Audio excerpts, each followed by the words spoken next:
Good morning, everyone, and welcome to our webinar this morning titled The Workings of an Estate and HOA. We have got Johan Creer, who's going to do the presentation for us and discuss various things on this topic. Just a quick little background on Johan. He has over 25 years of experience in the residential estate industry. He's the founder of the Association Management Solutions Company and serves as vice chairman of the Community Associations Institute of South Africa. He holds a BCom degree and professional community association manager designation. He's also a member of the National Faculty of Community Associations Institute of America and also a lecturer at the Tshwane School for Business and Society. He has served as a jury member for the International Real Estate Community Management Summons since 2021 and regularly attends conferences in the USA, Dubai, and Colombia. The services of AMS includes HOA management, reserve study services, strategic planning, governance documentation review, estate rules review, architectural design rules review, general consulting, SLA management, project management, or FP process management, staff development, and recruitment. So without any further ado, Johan, thanks so much for joining us today, and we're looking forward to this presentation. Thank you, Francois, and thank you for that kind introduction. Unfortunately, that introduction doesn't stop me from free putt at least every round that I try and play golf and improve my handicap. I can't see everybody on the webinar today. I just see names, but I've got a slideshow that I want to take you through some things that I thought that you might take away today to broaden your scope, especially for those of you who work in golf clubs that's associated with estates, or maybe if you want to further your career and branch off in estate management, especially with where there's bigger estates involved. My recollection of the PGA goes back many years. In 97, 98, I worked for Sun International, and I remember fondly those Pro-Am tournaments that we had to host at Sun City and Wild Coast and Swaziland and Fish River. I'm not so sure if it still continues. Thereafter, I was walking this journey with the young pros when I started off at Beaconwood here around the change of the century. So it's great for me to see how things have evolved and also the courses and the whole process that the PGA is offering young guys who wants to get into the industry. I just want to page over here. Francois, is it paging on your side? No, not yet. Okay, not where it gets stuck, huh? Let me see if I can get it. Okay. There we go. So we've done the introduction. I'm just going to give you a brief overview of what the world looks like, the role plays in South Africa. Then I'm going to talk a little bit about estates, HOAs. What does it look like? What's the characteristics? And the purpose of a HOA and an estate. Some of you might know it, some might be new. I'll just give it to you from my perspective. We also do some education courses so you can see what it is, and maybe in future we can work together. Then I've got a short thing, what I call from AGM to AGM. This is slightly tongue-in-cheek, but that's the world that we operate in, and I think some of you would be able to recognize how it works in your estate.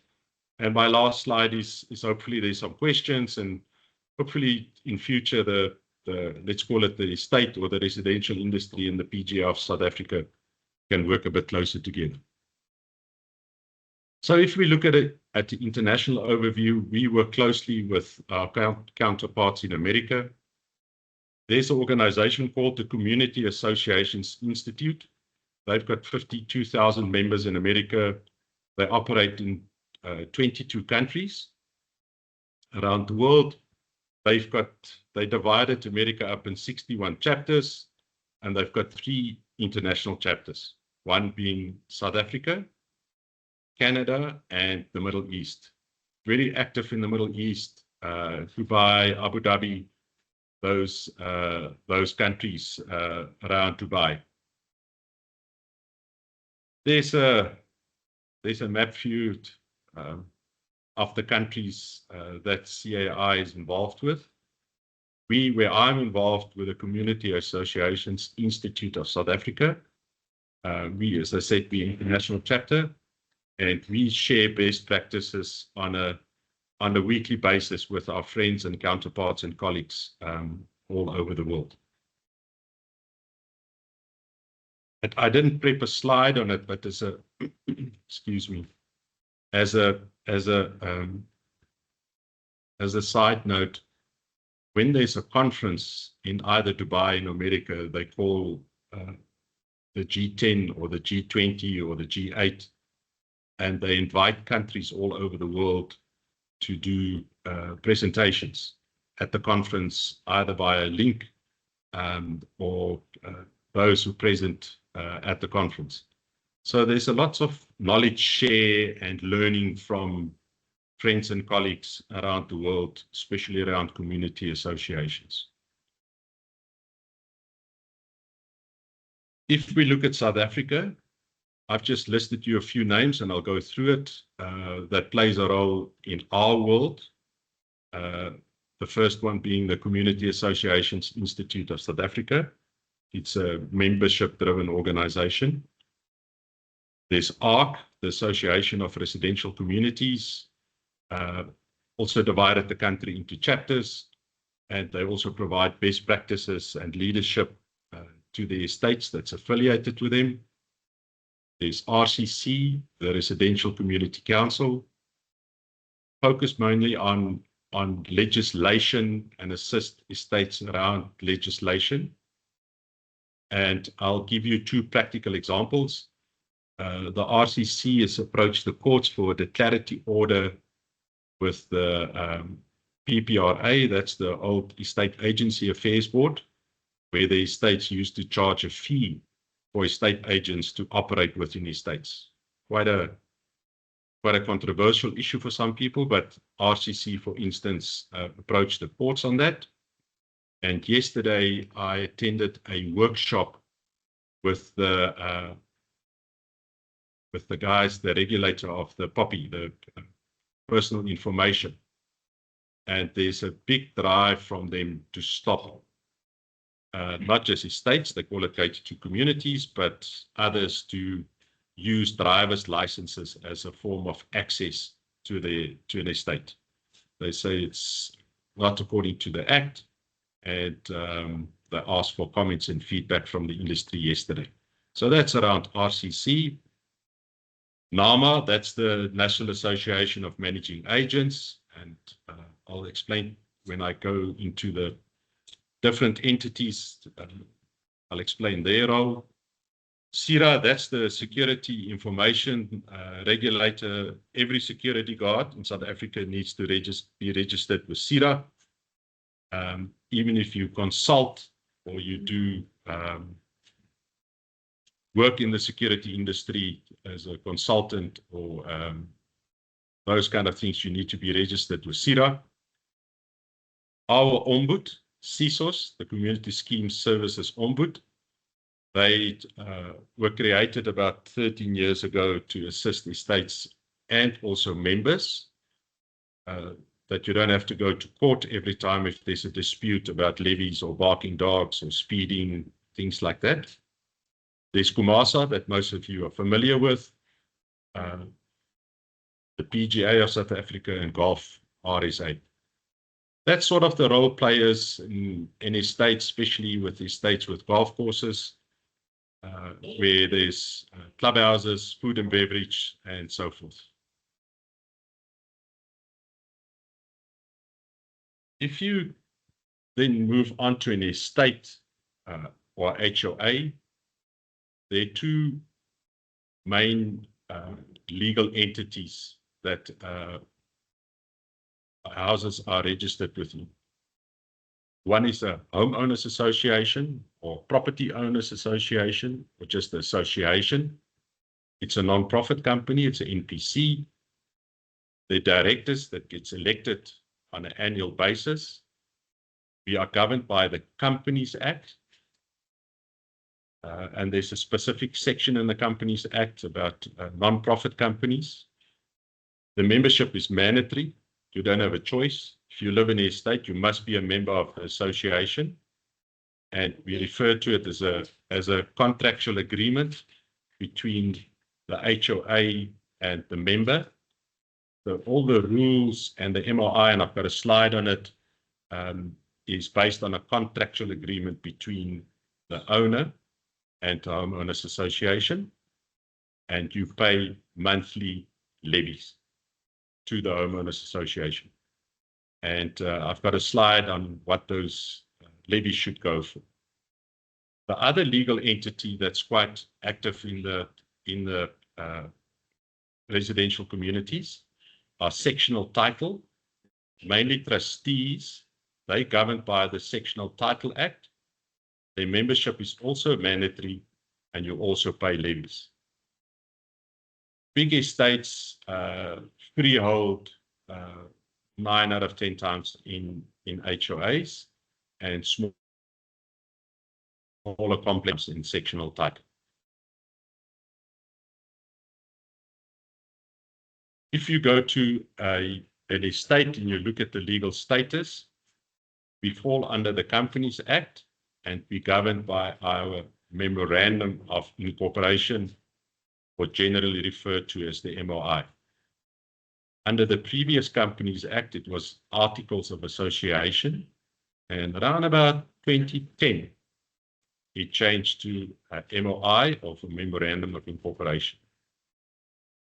The next level is the rules, estate rules, conduct rules, lifestyle rules, and then the architectural, aesthetic, and building rules. Those are the rules that governs the building side and what houses should look like, the painting or the paint colors, the roofs, and those kind of things. There must be an annual general meeting every year. At the AGM, we approve the AFS, the annual financial statements. We elect directors and approve the minutes of the previous meetings, and also if there's rules that needs to be ratified, budget approve, and so forth. Then there's other meetings that we refer to, that's directors meetings, general meetings, extraordinary general meetings. Those are the type of meetings that you'll generally find within a HOA, and it's part of the MOI, and it's part of the legal status. This slide is just the pyramid to give you an idea of how all this rules work and which supersedes the other. At the bottom, it's policies and procedures. Then it's the rules. Then it's the Memorandum of Incorporation. And on top of it sits provincial and national legislation. In other words, you cannot have something in a rule that's in contradiction with the MOI. You can't have something in your MOI that's in contradiction with national or provincial legislation. Often you'll hear the guys refer to this pyramid of where and what decisions are made and which one supersedes which one. The purpose of a community association, we use the words intertwined, either community association or homeowners association. A community association is something that is widely used in America, and slowly we're starting to introduce it in South Africa. So there are 3 legs to it. There's the community side, the business, and then the governance. And this is something in our education that comes out quite strongly, but just give you a broad picture when the board meets. These are the 3 areas that they discuss and make decisions on. I'm not going to read all of this, but the primary purpose is to provide the community and business and governance of all aspects. There's administration, lifestyle, property rights. Here's a word, convenance. That's the rules and regulations. It's some words that I took out of the American literature. Some of the activities, for those of you familiar with some of the estates here in Harties on the southern side of the dam, there's no bulk services. So roads, stormwater, sewer, water, that all falls under the HOA.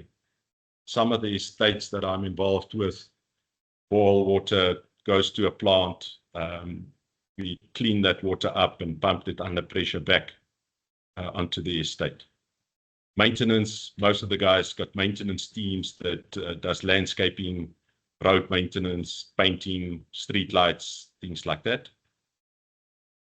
Security, probably one of the top three reasons why people move into estates. It's all around security and safety. We divide it up in 3 areas. Manpower, that's the typical guard that works at the gate. Must be registered with CIRA through a security company, grade A, B, or C. There's technology, the cameras, the control rooms, the speeding cameras, the software that drives it, the equipment, the scanners, the booms, the things that, is all related to security. There's national control rooms. If you, with companies like Fidelity or Bidvest, and some of the other bigger ones, they do off-site monitoring. They sit in their big control rooms and they see exactly what's going on your estate.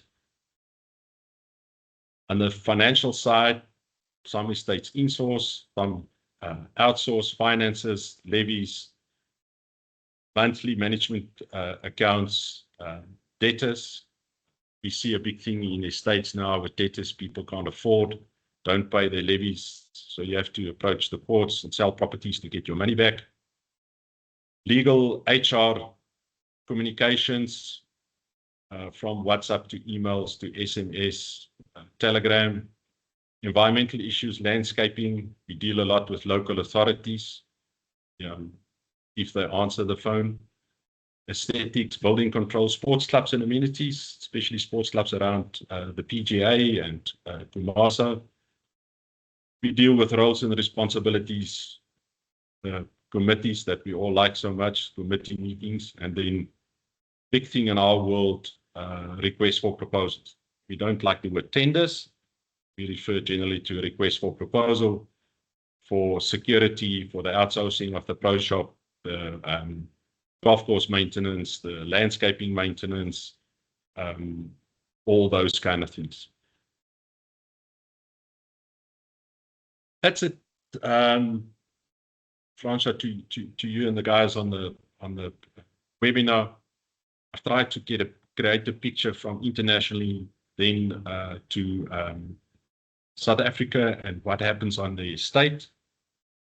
If I move on to education and courses, when I started in the industry 25 years ago, there was nothing. And somewhere along the line, I was introduced to the CAI in America, and out of America, educational courses are huge. So currently they offer it classroom style, live virtual, of online. So the classroom style is typically where you go to class.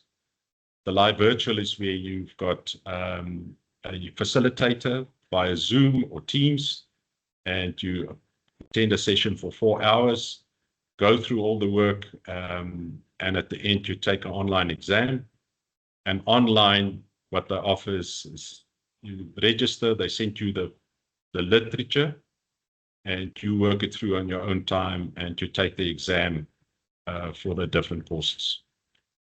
We brought it to South Africa in about 2010, and to date, we've had 350 participants in total going through the different courses. So it's about 200 individuals, but the courses that we've offered, mainly classroom style.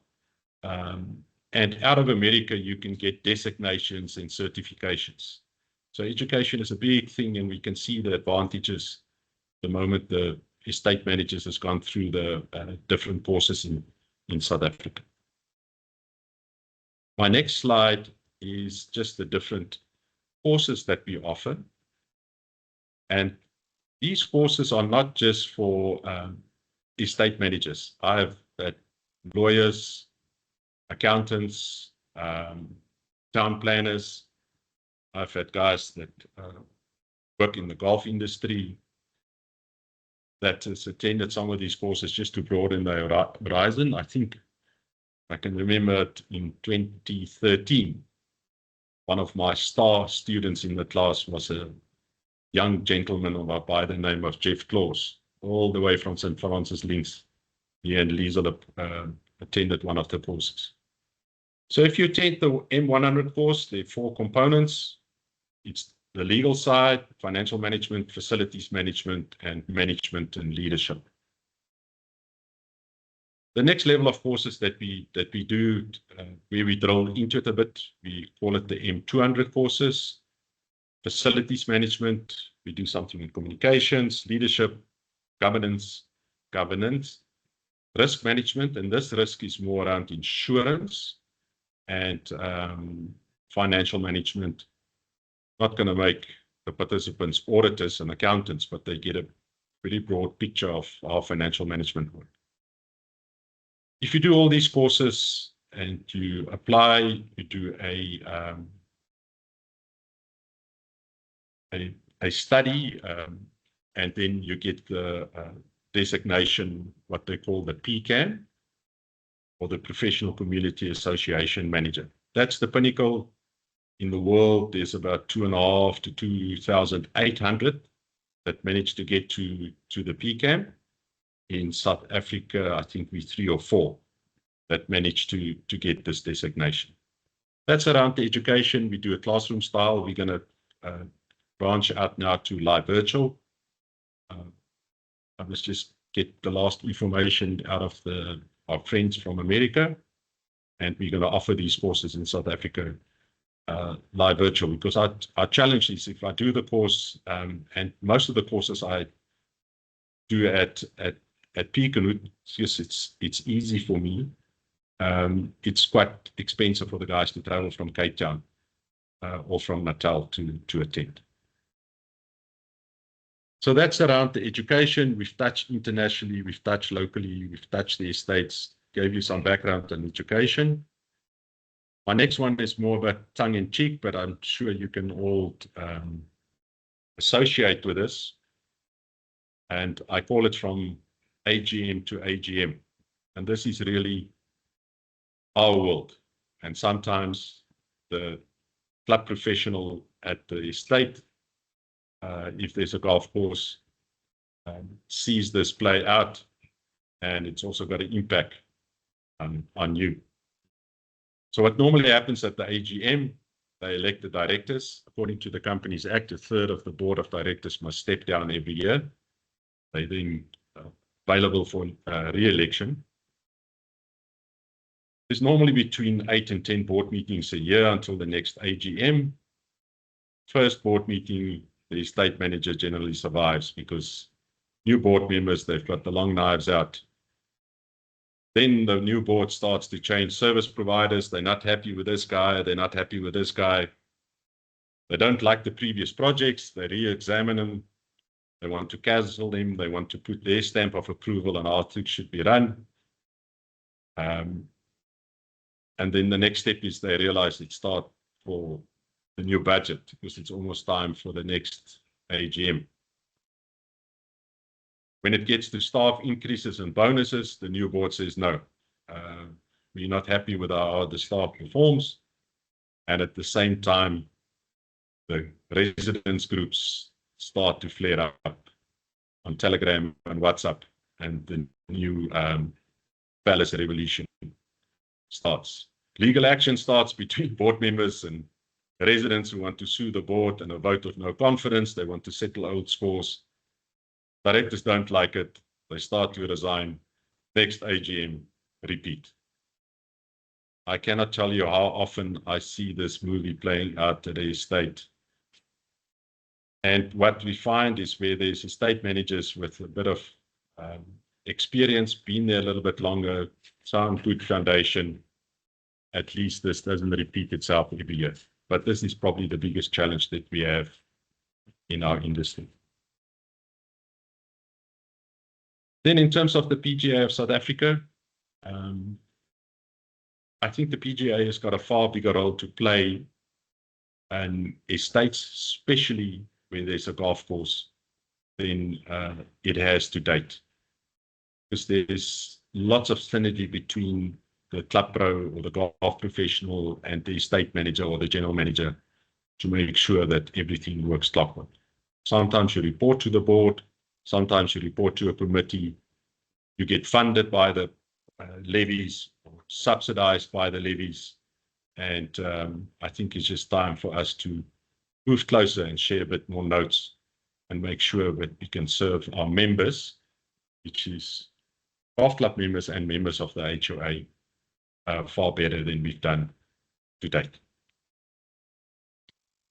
Francois, to you and your team. It's about half an hour. I think I've covered most of it. Happy to take questions, happy to hear what the participants have to say, even if it's just a comment, an agreement or disagreement. And thank you very much. Thanks, Johan. Please, gents and ladies, if you have any questions, feel free to unmute yourself and proceed with your question.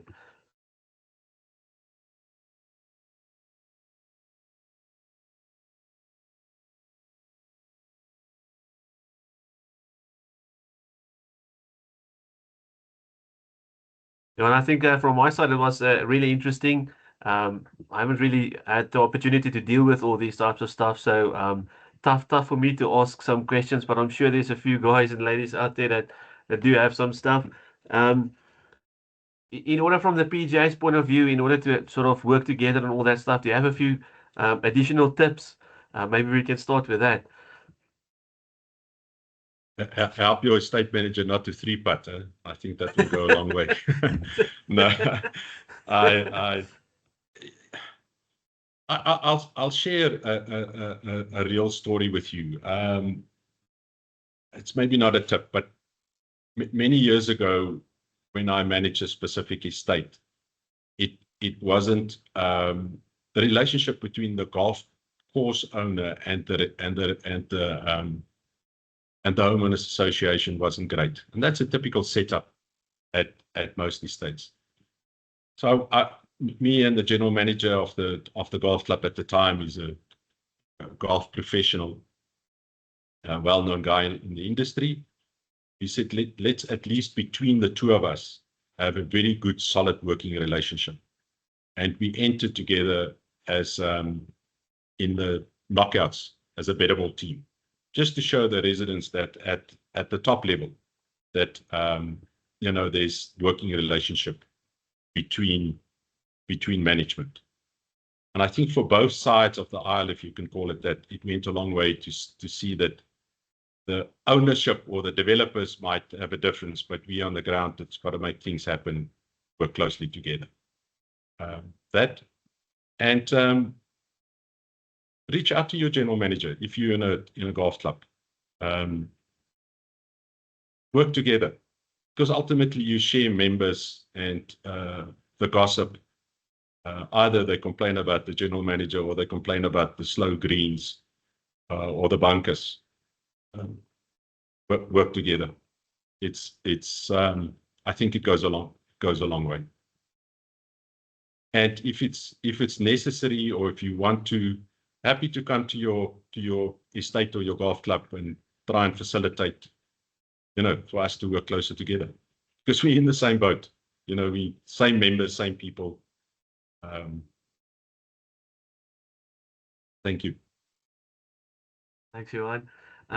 Any other questions or comments? I can see William wants to say something. And we all move around.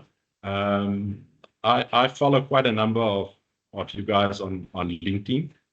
And I can see there's, because I do recruitment, I see there's often positions available, it's a career path. You start at the bottom, you work yourself up, work with those estate managers, work with those boards, make sure that there's a good working relationship.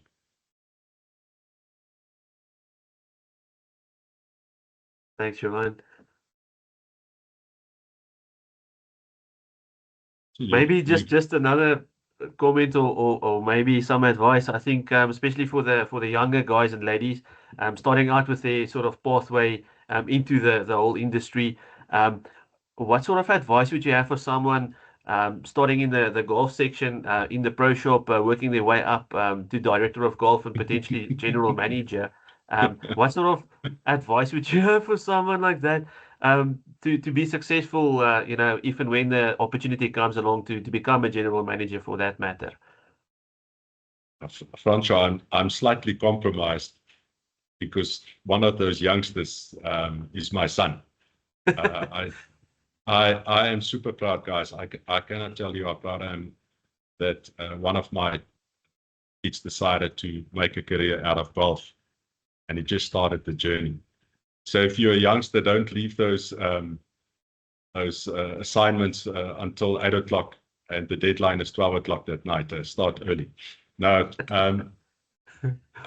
Francois,